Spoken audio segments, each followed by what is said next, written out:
చంద్రబాబు నాయుడు గారు రాష్ట్ర కర్షక పరిషత్ చైర్మన్, దానికి క్యాబినెట్ హోదా.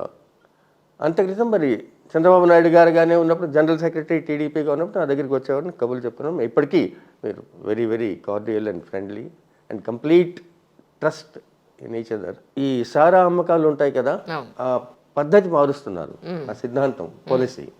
సో ఫోన్ చేసి మోహన్ కంద గారు ఒకసారి కలవాలి అంటే ఆయన ఉద్దేశం ఆయన వస్తానని. అయితే మీరు రావడం ఏంటి సార్, నేనే వస్తాను. ఇప్పుడు అంటే క్యాబినెట్ మంత్రి, ఆయన హోదా ఉంది, మరి మనం దాన్ని గౌరవించాలి కదా. వెళ్ళి కలిశాను, ఆయన అంతా చెప్పాడు.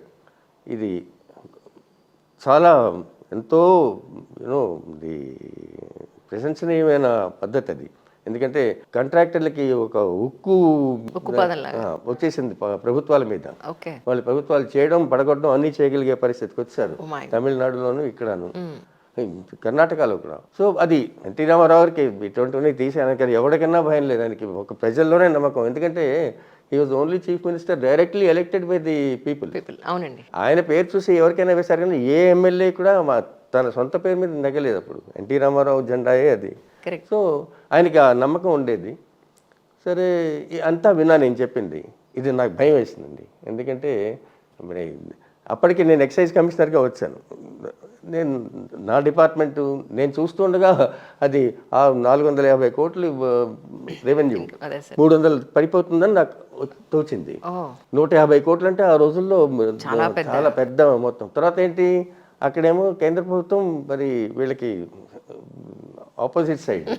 So they are waiting. ఒక అదును దొరికితే తీసి ఫైనాన్షియల్ ఎమర్జెన్సీ అంటారు, కాన్స్టిట్యూషన్ అంటారు, అయిపోతుంది. సో నేను మాత్రం ఈ పద్ధతిని సపోర్ట్ చేయాలని ఆయన చెప్పాడు చంద్రబాబు నాయుడు గారు. మోహన్ కంద గారు మీరు సపోర్ట్ చేసినా చేయకపోయినా ఇది జరుగుతుంది. జరిగే విషయాన్ని మీరు సపోర్ట్ చేయలేదని పేరు మాత్రం మీకు మిగులుతుందంటే నేను ఆయనకి చెప్పాను. అయ్యా మాకు ఐఏఎస్లో జాయిన్ అవ్వగానే మసూరిలో చెప్తారు, మంచి ఏదైనా జరిగితే సాయంకాలం ఇంటికి వెళ్ళే ముందర అది పొలిటికల్ మాస్టర్ ఉంటారు కదా, మరి రాజకీయ నాయకులకు నీ బాస్ ఎవరో ఆయనకి క్రెడిట్ ఇచ్చేసాయి, నువ్వు తీసుకోకు. చెడు ఏమన్నా జరిగితే అయ్యా నా వల్ల తప్పు జరిగింది, నీ వల్ల కాకపోయినా సరే ఒప్పేసుకో, ఎందుకంటే దట్ ఈస్ యువర్ జాబ్ అని నేర్పించారు మాకు. ఎందుకంటే వాళ్ళని ప్రొటెక్ట్ చేయాలి. ఏమైనా సరే వాళ్ళు మమ్మల్ని ప్రొటెక్ట్ చేస్తారు. ఒకసారి దండం పెట్టి అయ్యా మీరు చేసిన తప్పే అయినా నేను ఒప్పేసుకుంటానంటే రేపు నేను చూసుకుంటానా అంటారు కదా. కానీ చేయాల్సిన మాత్రం అది కరెక్ట్. సో నాకు చెప్పాను, అయ్యా నేను మాత్రం దీన్ని ఒప్పుకోను, మీరు చెడ్డ పేరు వస్తే వస్తుందని దానికి ఉంది, మాకు రూలే కదా అన్నాను. క్యాబినెట్ మీటింగ్ జరుగుతుంది అదే పాలసీ మీద. చంద్రబాబు గారు ఉన్నాడు కదా అక్కడ. సో మంత్రి గారు ఉన్నారు, చీఫ్ సెక్రటరీ ఉన్నాడు, అడిషనల్ చీఫ్ సెక్రటరీ ఉన్నాడు, నాకు సెక్రటరీ ఉన్నాడు, అందరూ ఉన్నారు. వచ్చింది సారా వేలం పాలసీ అని.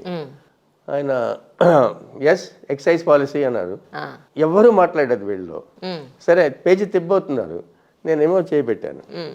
అసలు ఎక్సైజ్ కమిషనర్గా అక్కడ ఉండకూడదు, పిలిచారు అంటే మర్యాదకి. ఊరికే ఎవరన్నా వాళ్ళకేమైనా అనుమానం వస్తే అడుగుతారండి, నా అంతటి నేను మాట్లాడతాను అసలు ఆఫర్ చేయకూడదు. చేయి చూశాడు ఆయన, ఆయనకి అస్సలు నచ్చలేదు, నా వైపు చూడలేదు, చీఫ్ సెక్రటరీ వైపు చూసి అన్నారు. సరే ఇంక లేచి నేను గుక్క పెట్టుకుని బట్టి పట్టుకుని వచ్చాను. 20 నిమిషాలు ఉపన్యాసం, కళ్ళు మూసుకొని అంతా చెప్పేశాను. ఇది జరుగుతుంది, ఇది జరుగుతుంది, అది జరగకూడదు, ఇది జరగకూడదు, తప్పండి, చేయకూడదు, కంపలు మునుతాయి, సెంట్రల్ గవర్నమెంట్ ఏమో ఫైనాన్షియల్ ఎమర్జెన్సీ, ప్రెసిడెంట్స్ రూల్ అంతా చెప్పి అమ్మయ్యా అని కూర్చున్నాను. మళ్ళీ నా వైపు చూడలేదు, చీఫ్ సెక్రటరీ వైపు చూసి హ్యాజ్ ఈ ఫినిష్డ్ అని అడిగారు. ఎస్ సార్ అన్నాడు ఆయన.